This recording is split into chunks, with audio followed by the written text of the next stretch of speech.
So that's the one I use for almost everything.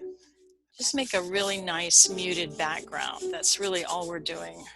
So let's block these guys in. I've got these two pairs here, like so, and there's a pretty good amount of negative space between them, and then that third pair is laying on its side. Now I'm using a fair amount of paint. I'm painting in a style that's called alla prima, and that means all at once. All the layers that I had underneath help to establish that. Now Cezanne did a little bit of cast shadow on each one of those stems.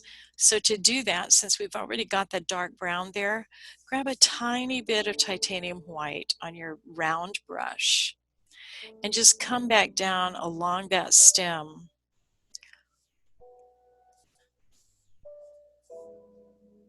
There, that's where I'm trying to get to. Just a little bit of a highlight. I think we have